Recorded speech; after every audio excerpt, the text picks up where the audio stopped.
कांग्रेस के साबका प्रधान ते MP प्रताप बाजवा ने अपनी ही सरकार ते सवाल खड़े किए। कैप्टन सरकार ते फिर चुक्या सवाल। बाजवा ने कहा गन्ना किसानों नूं तुरंत बकाया देण। कैप्टन नूं चिट्ठी लिखी है। बाजवा का साथ 3 विधायकों ने भी दिता। फतेह जंग बाजवा, जोगिंदरपाल ते बलविंदर लाडी का साथ मिलिया। सवाल बकायदा तौर के उत्ते चुके जा रहे हैं प्रताप बाजवा वालों कैप्टन अमरिंदर सिंह ते। मानयोग chief minister Punjab captain Amarinder Singh ji मैनू बहुत महीनों के इंतजार तो बाद ते अनेकां जिहड़े साडे गन्ना बीजण वाले किसान ने उन्हां दी गुहार तो बाद मजबूरी नाल एक चिट्ठी तुहाडे नाल अज मैनू ओपन चिट्ठी लिखनी पै रही है। सो जे टोटल गन्ने दा लै लईए 2 सालां दा पंजाब दे किसानां दा एक अजे तक जिहड़ा सरकार ने ते प्राइवेट मिलां ने देना वो है टोटल 681.48 करोड़ रुपए। मेरी गुजारिश है बहुत सारे तुहाडे उच्च अधिकारी जिहड़े तुहाडे दफ्तर दे उन्हां नाल पिछले कुछ हफ्तियां तो लगातार मैं तालमेल विच सी कि ये तुसीं पैसे इन्हां दे दवाई जाण, बट मैनूं बड़े अफसोस नाल कहना पै रहा है कि उन्होंने अपनी मजबूरी जाहिर की। तो मैं इस एक छोटे जे वीडियो के जरिए तुहाडे कोल मंग कर रहा कि पंजाब दा फार्मर जिहड़ा है कोई चैरिटी नहीं मंग रहा, अपना हक मंग रहा, कृपा करो तुसीं इंटरवीन करो। ये जॉइंट लैटर जिहड़ी है कली मेरे वालों नहीं लिखी गई, इहदे विच कादियां दे MLA साहब फतेह जंग सिंह बाजवा भी सिग्नेटरी ने, इहदे विच साहब बलविंदर सिंह लाडी MLA श्री हरगोबिंदपुर उन्हां दे भी चिट्ठी ते दस्तखत ने। तो एक पासे जिथे बाजवा घेर रहे ने अपनी ही सरकार नूं कैप्टन अमरिंदर सिंह नूं, उत्थे ही कैप्टन नूं हुण घेरिया बीजेपी ने।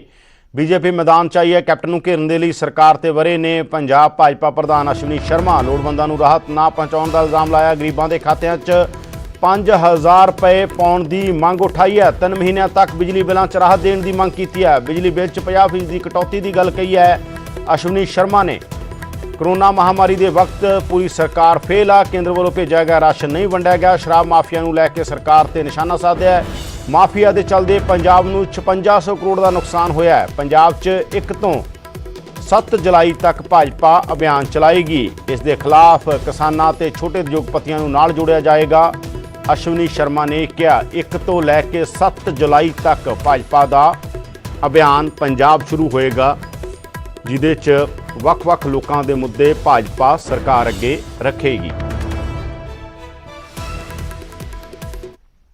उत्तर प्रदेश कर्नाटका की सरकार की तर्ज से टेंपू चालक, रिक्शा चालक, रेहड़ी फड़ी लगाने वाले दे अकाउंट के अंदर और इहदे अंदर नाई, धोबी, बुनकर, कंस्ट्रक्शन मजदूर उन्होंने 5-5 हजार रुपया पाया। पंजाब की सरकार भी इन्होंने 5-5 हजार रुपया इन्होंने खाते च उन्होंने पाना चाहिए।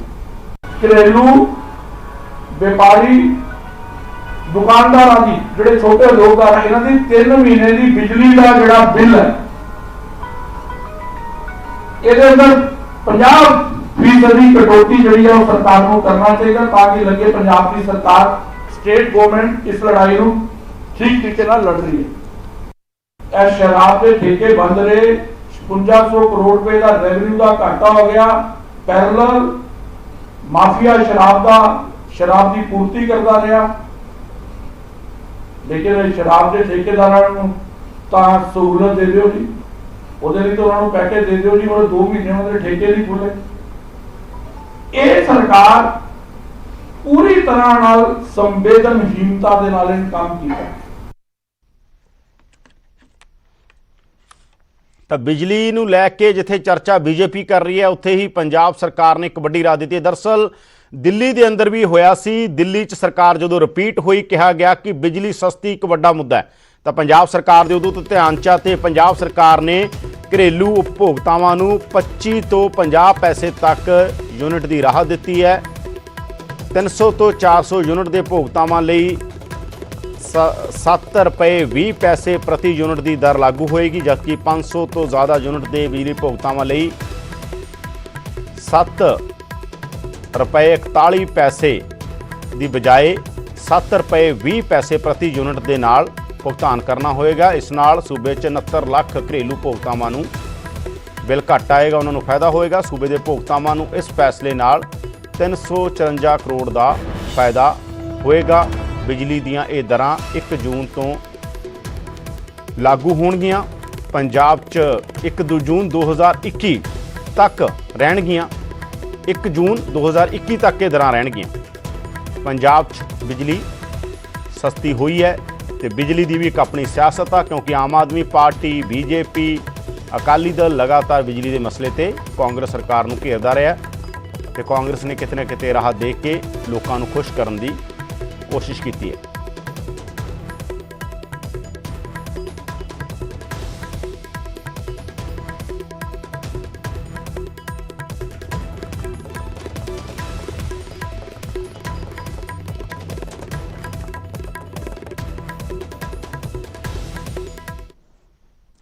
ਬਿਜਲੀ ਤੇ ਆਮ ਆਦਮੀ ਪਾਰਟੀ ਖੁਸ਼ ਨਹੀਂ ਹੈ। ਜੋ ਸਰਕਾਰ ਨੇ ਫੈਸਲਾ ਲਿਆ, ਆਮ ਆਦਮੀ ਪਾਰਟੀ ਨੂੰ ਲੱਗਦਾ ਹੈ ਕਿ ਨਹੀਂ, ਕਹਾਣੀ ਇਹ ਨਹੀਂ ਹੈ, ਕਹਾਣੀ ਹੋਰ ਹੈ ਤੇ ਲੋਕਾਂ ਨੂੰ ਹੋਰ ਪਾਸੇ ਠੱਗਿਆ ਜਾ ਰਿਹਾ। ਜਿਹੜੇ ਵਰਗਾਂ ਨੂੰ ਹੋਰ ਲੋੜ ਸੀ, ਜਿਹੜੇ ਅਦਾਰਿਆਂ ਨੂੰ ਹੋਰ ਲੋੜ ਸੀ, ਉਹਨਾਂ ਨੂੰ ਨਹੀਂ ਦਿੱਤੀ ਗਈ ਰਾਹਤ। ਕੀ ਕਹਿ ਰਹੀ ਆਮ ਆਦਮੀ ਪਾਰਟੀ, ਸੁਣਾਉਂਦੇ ਹਾਂ ਤੁਹਾਨੂੰ। ਇੱਕ ਤਰ੍ਹਾਂ ਇਸ ਤਰ੍ਹਾਂ ਲੱਗਦਾ ਜਿਵੇਂ ਉੱਠ ਦੇ ਮੂੰਹ ਦੇ ਵਿੱਚ ਇੱਕ ਜੀਰਾ ਦੇ ਨਾਲ ਹੀ।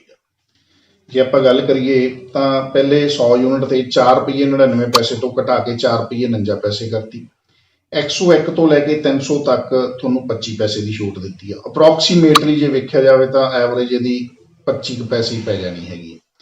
ਦੂਸਰੇ ਪਾਸੇ ਜਿੱਥੇ 50 ਕਿਲੋਵਾਟ ਤੋਂ ਕਨੈਕਸ਼ਨ ਵੱਧ ਨੇ, ਉਹਨਾਂ ਦੀ ਬਿਜਲੀ ਦਾ ਰੇਟ ਵੱਧ ਗਿਆ।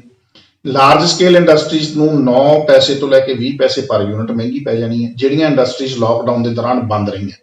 ਇੱਕ ਤਾਂ ਉਹਨਾਂ ਦਾ ਰॉ ਮਟੀਰੀਅਲ ਖਰਾਬ ਹੋ ਗਿਆ, ਇੱਕ ਸਾਰਾ ਉਹਨਾਂ ਦਾ ਜਿਹੜਾ ਸਰਕੂਲੇਸ਼ਨ ਸੀ ਉਹ ਖੜ ਗਈ ਹੈ ਤੇ ਉਹਨਾਂ ਦੇ ਇਹਨਾਂ ਨੇ ਹੋਰ ਬੋਝ ਪਾਤਾ। ਔਰ ਦੂਸਰਾ ਸਭ ਤੋਂ ਵੱਡੀ ਗੱਲ ਜਿਹੜੀ ਹੈਗੀ ਹੈ, ਜਿਹੜੇ ਚੈਰੀਟੇਬਲ ਹਸਪੀਟਲ, ਜਿੱਥੇ ਆਪਾਂ ਮਤਲਬ ਕਿ ਬਹੁਤ ਵਾਰੀ ਸਾਡੀ ਆਮ ਆਦਮੀ ਪਾਰਟੀ ਇਹ ਕਹਿੰਦੀ ਹੈ ਐਜੂਕੇਸ਼ਨ, ਹੈਲਥ, ਉਹਨੂੰ ਵੱਧ ਤੋਂ ਵੱਧ ਉਹਦੇ ਵਿੱਚ ਰਿਲੀਫ ਮਿਲਣਾ ਚਾਹੀਦਾ, ਰਿਲੈਕਸੇਸ਼ਨ। ਚੈਰੀਟੇਬਲ ਹਸਪੀਟਲਸ ਦੇ ਵਿੱਚ ਬਿਜਲੀ ਦੇ ਰੇਟ ਵਧਾਤੇ। ਅਪਰੋਕਸੀਮੇਟਲੀ 4 ਰੁਪਏ 87 ਪੈਸੇ ਯੂਨਿਟ ਸੀ ਤਾਂ 5 ਰੁਪਏ 12 ਪੈਸੇ ਯੂਨਿਟ ਹੋ ਗਿਆ। ਉਹ ਮਤਲਬ ਕਿ ਤੁਸੀਂ ਦੇਖੋ ਵੀ ਸਰਕਾਰ ਨੇ ਜਿਹੜਾ ਕਰਨਾ ਹੈ ਇੱਧਰ ਦੀ ਬਜਾਏ ਉੱਧਰ ਦੀ, ਜਿਵੇਂ ਮਰਜ਼ੀ ਹੈ, ਅਲਟੀਮੇਟਲੀ ਜਿਹੜਾ ਬੋਝ ਆ ਉਹ ਕੰਜ਼ਿਊਮਰ ਤੇ ਹੀ ਪੈ ਰਿਹਾ।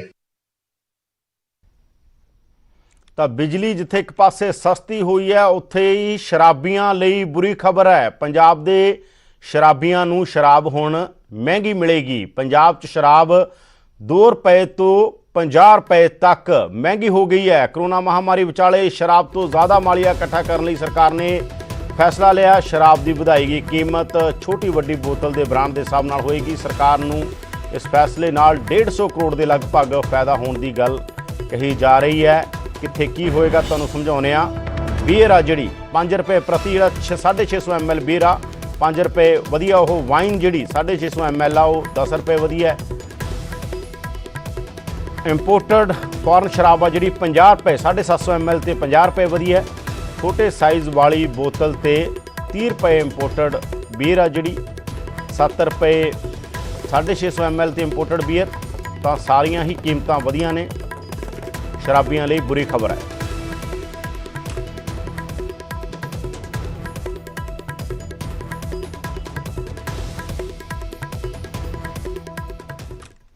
ਸਿੱਧੂ ਮੂਸੇਵਾਲਾ ਚਰਚਾ 'ਚ ਰਹਿੰਦੇ ਨੇ। ਬਹੁਤ ਸਾਰੀਆਂ ਗੱਲਾਂ ਕਰਕੇ ਸਿੱਧੂ ਮੂਸੇਵਾਲਾ ਚਰਚਾ 'ਚ ਰਹਿੰਦਾ ਹੈ। ਅੱਜ ਅਰਜੀ ਕਿਸੇ ਨੇ ਫਾਈਲ ਕੀਤੀ ਪਰ ਨਾਮ ਆਇਆ ਸਿੱਧੂ ਮੂਸੇਵਾਲੇ ਦਾ, ਕਿਉਂਕਿ ਫਾਇਰਿੰਗ ਸਿੱਧੂ ਮੂਸੇਵਾਲੇ ਨੇ ਕੀਤੀ ਸੀ AK-47 ਦੇ ਨਾਲ। ਜਿਨ੍ਹਾਂ ਨੇ ਫਾਇਰਿੰਗ ਕੀਤੀ ਸੀ ਉਹਨਾਂ ਨੇ ਅੱਜ ਬਰਨਾਲਾ ਦੀ ਅਦਾਲਤ 'ਚ 5 ਪੁਲਿਸ ਮੁਲਾਜ਼ਮਾਂ ਨੇ ਆਪਣੀ ਅੰਤਰਿਮ ਜ਼ਮਾਨਤ ਅਰਜ਼ੀ ਲਾਈ ਪਰ ਰੱਦ ਕਰ ਦਿੱਤੀ ਗਈ। ਇਸ 'ਚ DSP ਦਾ ਬੇਟਾ ਵੀ ਇਸ 'ਚ ਸ਼ਾਮਲ ਹੈ ਜਿਹਦੀ ਅਰਜ਼ੀ ਰੱਦ ਹੋਈ ਹੈ। ਤੇ ਇਹ ਅਰਜ਼ੀ ਲਾਈ ਗਈ ਸੀ ਅਦਾਲਤ 'ਚ 5 ਪੁਲਿਸ ਮੁਲਾਜ਼ਮਾਂ ਦੇ ਵੱਲੋਂ, ਪਰ ਇਸ ਅਰਜ਼ੀ ਨੂੰ ਰੱਦ ਕਰ ਦਿੱਤਾ ਗਿਆ। ਸਿੱਧੂ ਮੂਸੇਵਾਲਾ ਨੇ AK-47 ਨਾਲ ਫਾਇਰ ਕੀਤੇ ਸੀ।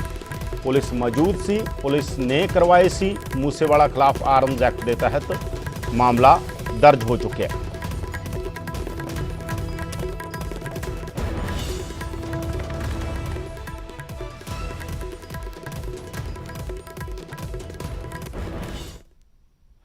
ਅਗਲੀ ਖਬਰ ਦੀ ਗੱਲ ਕਰੀਏ ਤਾਂ 6 ਜੂਨ ਨੂੰ ਆਪਰੇਸ਼ਨ ਬਲੂ ਸਟਾਰ ਦੀ ਬਰਸੀ ਮਨਾਈ ਜਾਣੀ ਹੈ, ਜਿਸ ਦੇ ਮੱਦੇਨਜ਼ਰ ਪੰਜਾਬ ਪੁਲਿਸ ਕਾਫੀ ਚੁਕੰਨੀ ਹੈ। ਸਾਕਾ ਨੀਲਾ ਤਾਰਾ ਦੀ ਬਰਸੀ ਮੌਕੇ ਸੂਬੇ ਦੇ ਵੱਖ-ਵੱਖ ਜ਼ਿਲ੍ਹਿਆਂ 'ਚ ਫਲੈਗ ਮਾਰਚ ਕੱਢੇ ਜਾਏ ਨੇ। ਗੁਰਦਾਸਪੁਰ 'ਚ ਪੁਲਿਸ ਵੱਲੋਂ ਡੌਗ ਸਕੁਐਡ ਤੇ ਬੰਬ ਸਕੁਐਡ ਦੀਆਂ ਟੀਮਾਂ ਦੇ ਨਾਲ ਫਲੈਗ ਮਾਰਚ ਕੱਢਿਆ ਗਿਆ। ਇਸ ਦੌਰਾਨ ਲੋਕਾਂ ਨੂੰ ਅਮਨ ਸ਼ਾਂਤੀ ਬਹਾਲ ਰੱਖਣ ਤੇ ਅਫਵਾਹਾਂ ਤੋਂ ਬਚਣ ਦੀ ਅਪੀਲ ਕੀਤੀ ਗਈ।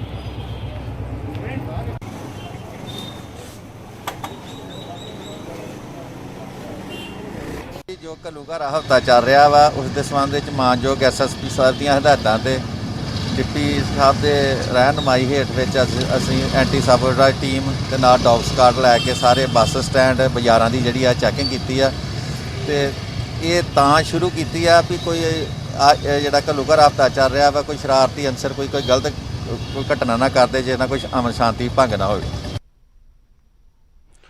ਦਿੱਲੀ ਤੇ ਹਰਿਆਣਾ ਬਾਰਡਰ ਤੇ ਲੰਬੇ ਜਾਮ ਦੇਖਣ ਨੂੰ ਮਿਲ ਰਹੇ ਨੇ। ਦਰਅਸਲ ਦਿੱਲੀ ਸਰਕਾਰ ਨੇ ਆਪਣੇ ਸਾਰੇ ਬਾਰਡਰ ਸੀਲ ਕਰ ਦਿੱਤੇ ਨੇ। ਸਿਰਫ ਜ਼ਰੂਰੀ ਸੇਵਾਵਾਂ ਵਾਲਿਆਂ ਨੂੰ ਆਉਣ ਲਈ ਇਜਾਜ਼ਤ ਦਿੱਤੀ ਜਾ ਰਹੀ ਹੈ, ਉਹ ਵੀ ਸਿਰਫ ਜਿਨ੍ਹਾਂ ਕੋਲੇ ਪਾਸ ਹੈ। ਬਾਰਡਰ ਤੋਂ ਪੁਲਿਸ ਵੱਲੋਂ ਕਾਫੀ ਜ਼ਿਆਦਾ ਬਾਰਡਰ ਤੇ ਸਖਤੀ ਵਰਤੀ ਜਾ ਰਹੀ ਹੈ। ਬਿਨਾਂ ਚੈਕਿੰਗ ਦੇ ਕਿਸੇ ਨੂੰ ਨਹੀਂ ਆਉਣ ਦਿੱਤਾ ਜਾ ਰਿਹਾ, ਜਿਸ ਕਰਕੇ ਲੰਮੀਆਂ ਲਾਈਨਾਂ ਤੁਹਾਨੂੰ ਦੇਖਣ ਨੂੰ ਮਿਲ ਸਕਦੀਆਂ ਨੇ। ਹਾਈਵੇ ਤੇ ਕਈ ਕਿਲੋਮੀਟਰ ਦੀਆਂ ਜਿਹੜੀਆਂ ਵੱਡੀਆਂ ਲਾਈਨਾਂ ਲੱਗੀਆਂ ਹੋਈਆਂ ਨੇ। ਤਾਂ ਤਸਵੀਰਾਂ ਤੁਹਾਡੀ ਸਕਰੀਨ ਤੇ ਨੇ। ਗੜਗਾਉਂ ਵਾਲੇ ਪਾਸਿਓਂ, ਬਹਾਦਰਗੜ੍ਹ ਵਾਲੇ ਪਾਸਿਓਂ ਤੇ ਸੋਨੀਪਤ ਵਾਲੇ ਹਰ ਥਾਂ ਦੇ ਉੱਤੇ ਜਾਮ ਨੇ ਜਿਹੜੇ ਉਹ ਲੱਗੇ ਹੋਏ ਨੇ।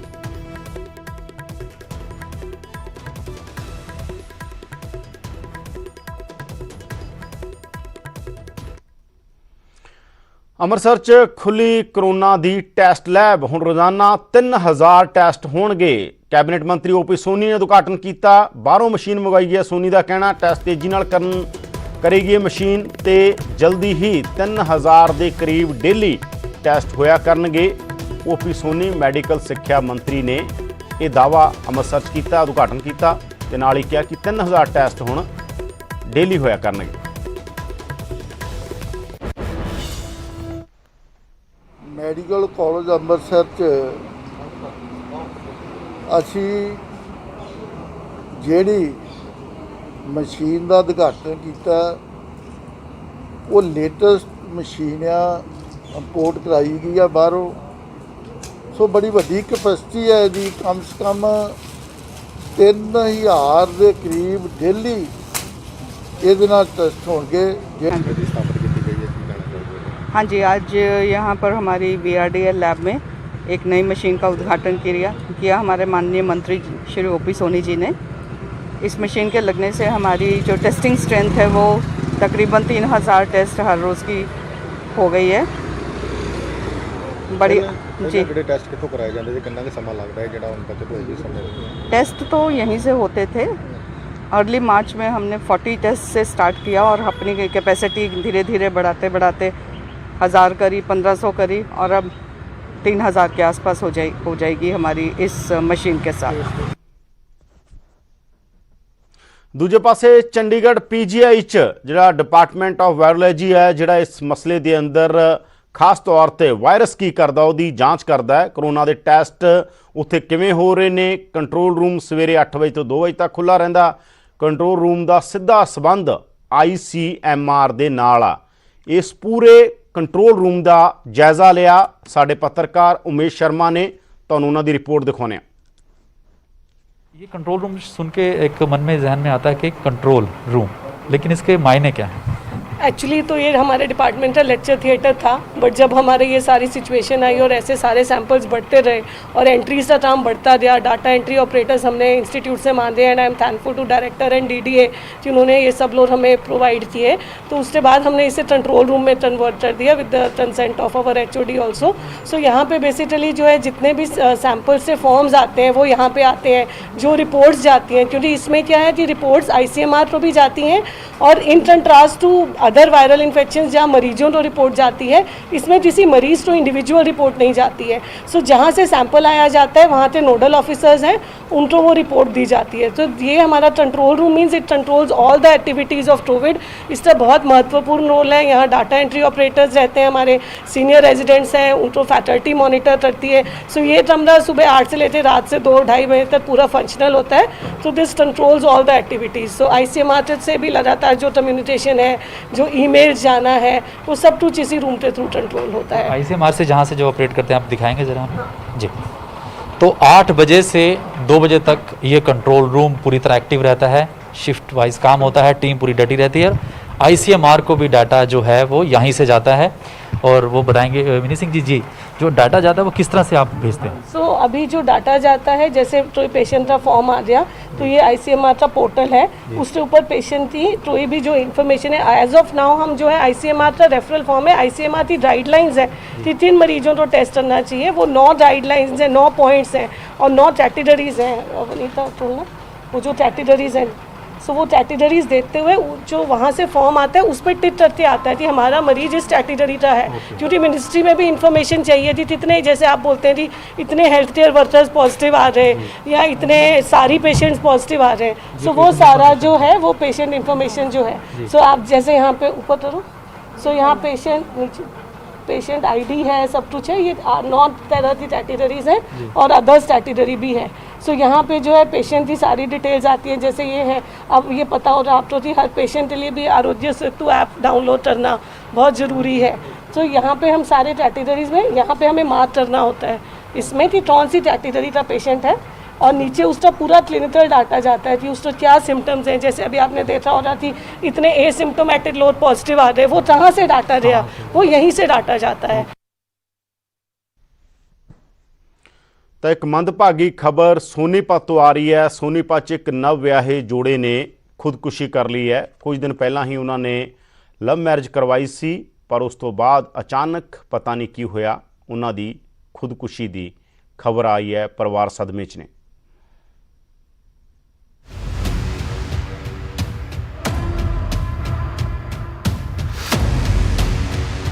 5 दिन पहला जिस घर च मंगल गीत गाए जा रहे सन, शहनाई वज रही सी, अज उसे घर च मातम पसरिया।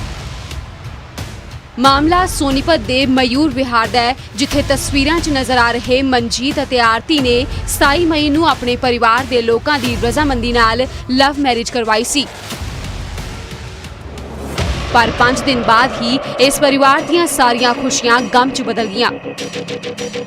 आरती ने सोमवार सवेरे फाहा लैके खुदकुशी कर ली अते आरती दी मौत दी खबर सुनते ही मनजीत ने भी ट्रेन अगे आके अपनी जान दे दी।